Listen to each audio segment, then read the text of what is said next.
Alright, hey there guys, Adrian here, aka JetterBro95, coming at you guys with another video. So today we've got a current day Seahawks theme team gameplay. Yes, I decided to bring this roster back because we did actually benefit from the extravagant egg glitch today.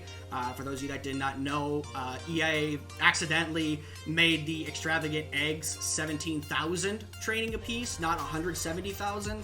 And each extravagant egg sold for a minimum of 110,000 training, so needless to say, I kind of made a lot of coins today off that fuck up alone, and I probably just, accidentally got myself demonetized or some shit like that, but whatever.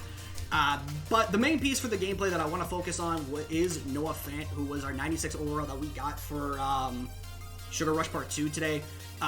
This card's not bad, okay? Like, I'm not gonna lie, he's not bad on this team. Like, on this team, he's really, really good with his 99 speed, 98 catching, 96 spec catch, 94 short, 92 mid. Overall, he's really, really athletic for a tight end too, and he's 6'4", which is pretty nice as well, overall. For his abilities though, doesn't get any, discounted, second, in this bucket here. Also, they did not give him 1 AP for all of the other abilities. Now, that they did say that they were going to do that for this drop. I think I said that in a previous video.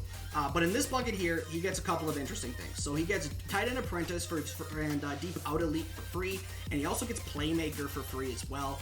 And then in this bucket, you can get Short Out Elite, Red Zone Threat, and Matchup Nightmare, which I'm currently rocking Deep Out Elite on this roster. I might try Tight End Apprentice and then take off Hot Round Master on Geno Smith, but Hot Round Master on Geno is 2 AP, so I don't necessarily know if I want to do that, to be completely honest. I might just keep the Hot Round Master on Geno Smith overall. But other than that, yeah, we got this is the current day Seahawks roster. Obviously, there is a lot of holes in here. Like, obviously, you're seeing some overlap. For example, Doug Baldwin, he obviously is not on the current day Seahawks. However, I don't know who the third receiver is going to be, and even if it is Jerike Young, this is his best card, so no thank you. So there is that. Also, we don't have an Evan Brown card. Like, Evan Brown, who was the new Seahawks center that we signed this offseason, he does not have a card in the game other than a 73 overall gold, so I have to use Kevin Glover, unfortunately. And then Gabe Jackson, I know he's not on the team anymore, but Phil Haynes is the next usable card, and he is also not usable.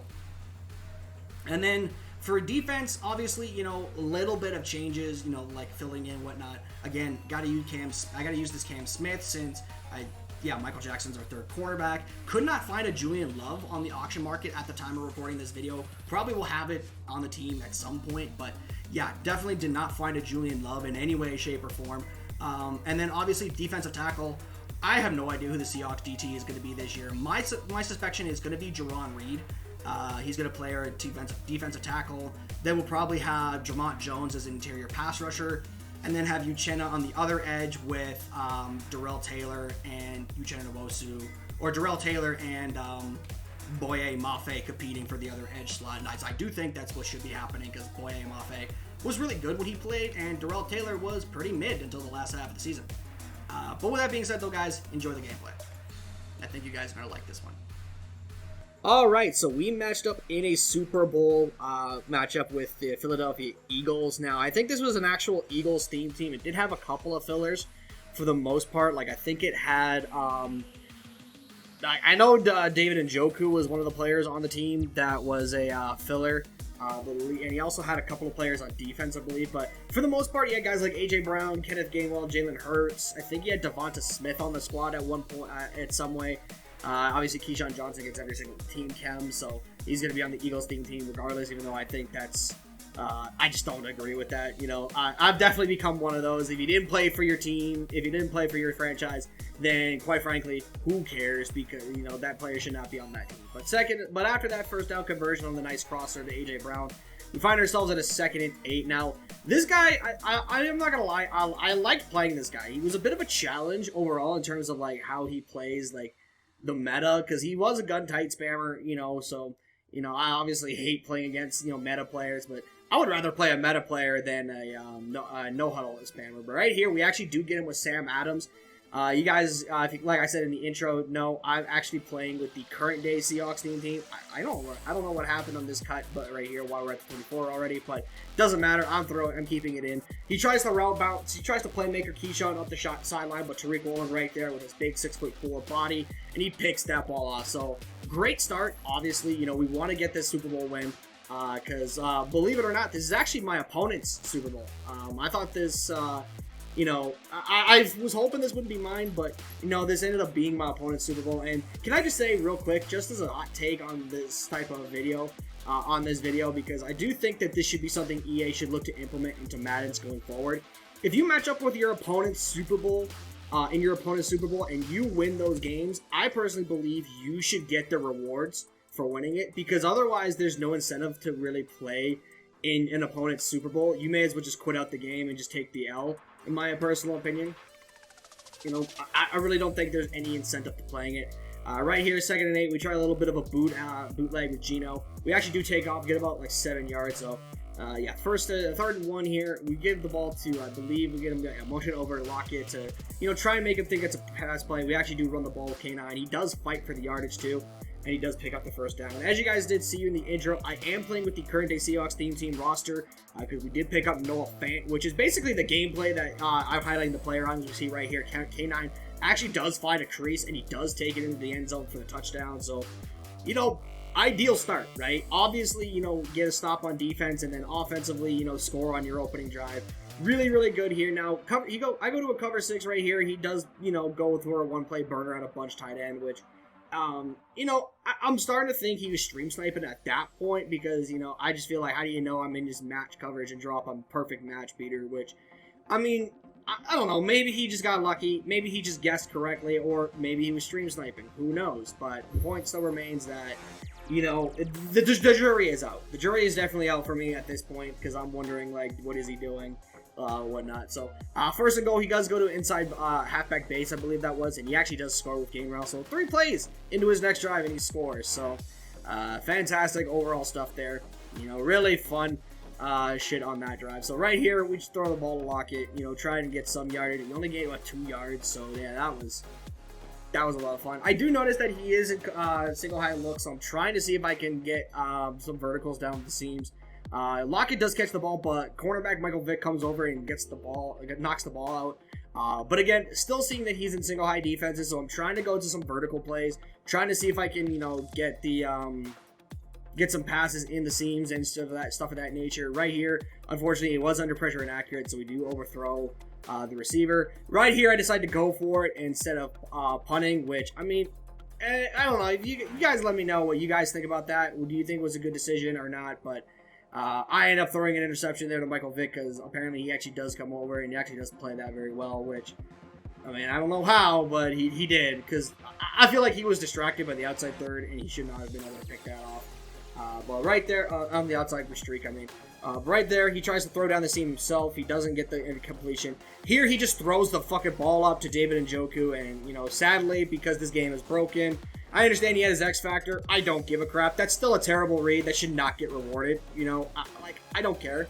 I just don't give a crap, okay? That shit is so fucking annoying.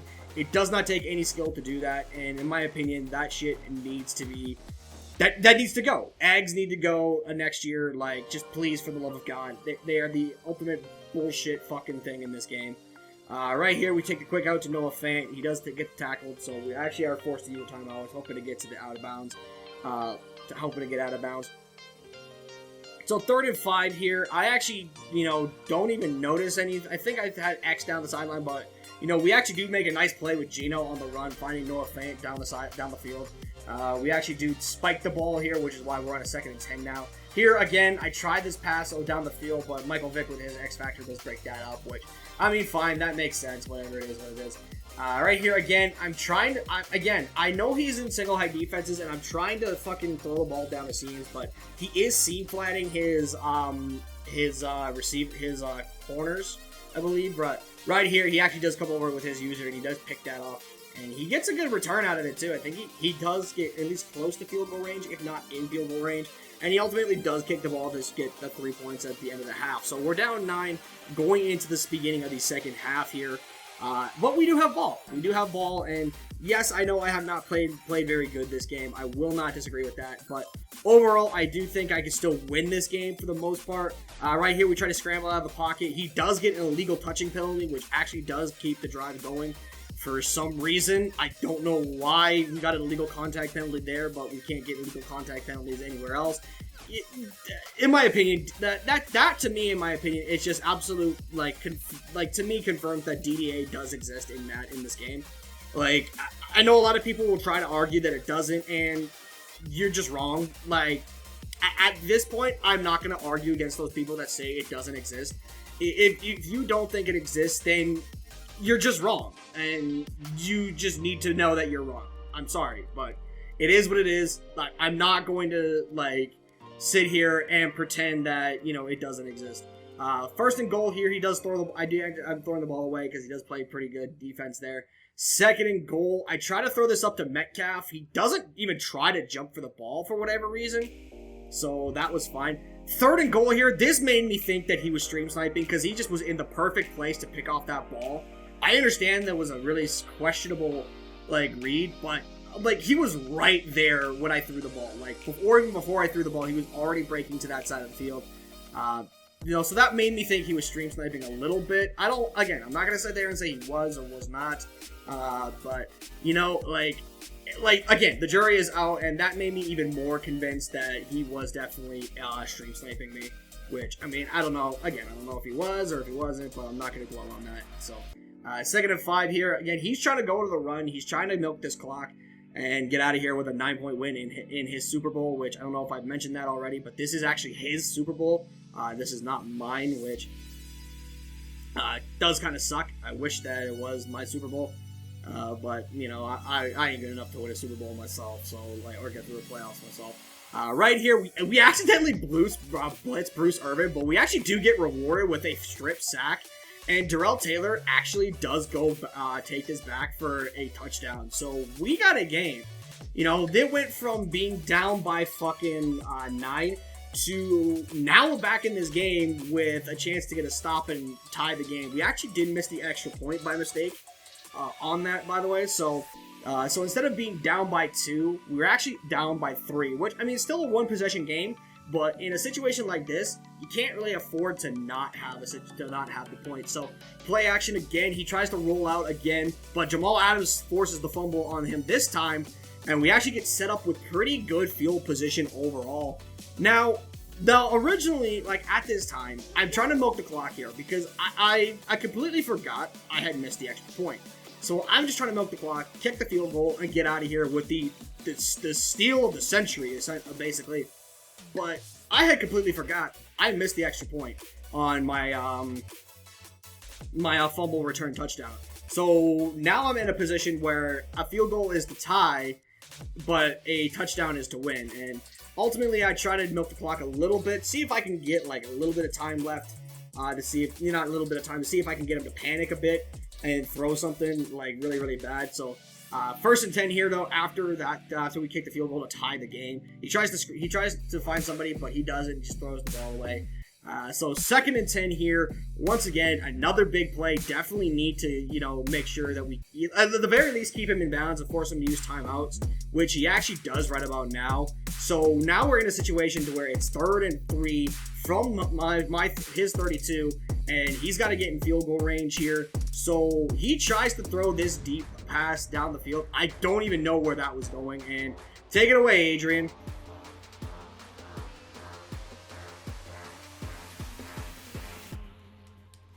Let's go! Let's go! Let's go! I apologize for the music and whatnot. I'm trying not to scream because my wife is actually in the next room. And we actually just kicked the field goal after taking a kneel down, forcing him to burn his timeout on the ice the kicker, and we ultimately win the Super Bowl. We get Bobby Wagner his second Super Bowl, a long overdue one if you ask me. Geno Smith is an absolute shock because he completed his ultimate comeback story, leading a team to a championship. Kenneth Walker finally gets his first Super Bowl. I shouldn't say finally, he's only a second-year player. The Seahawks get their second Super Bowl in franchise history. Pete Carroll. Actually, Pete Carroll's not even my coach on this team. He's actually Coach Madden himself. But yeah, as you see right here, it's a beautiful moment to see everybody getting the chance to, celebrate, this win. Very happy that I was actually able to win the Super Bowl. And this actually made me, okay, I joked about this making me tear up a little bit, but this is actually really nice to see. Geno Smith holding the Vince Lombardi trophy and actually getting to raise it in the air. This was awesome. That was awesome. But anyways, guys, I hope you guys did enjoy the video because that was a fun game. That was a very fun game overall. Like, it was a really good back and forth game till about I want to say that the second quarter. Yeah, the second and third quarter was pretty bleak, and then the fourth quarter we actually did make a nice comeback. But if you guys did enjoy this video, hit the like button below and subscribe if you guys are new to the channel. And with that, I'll see you guys in the next one. I'm out. Peace.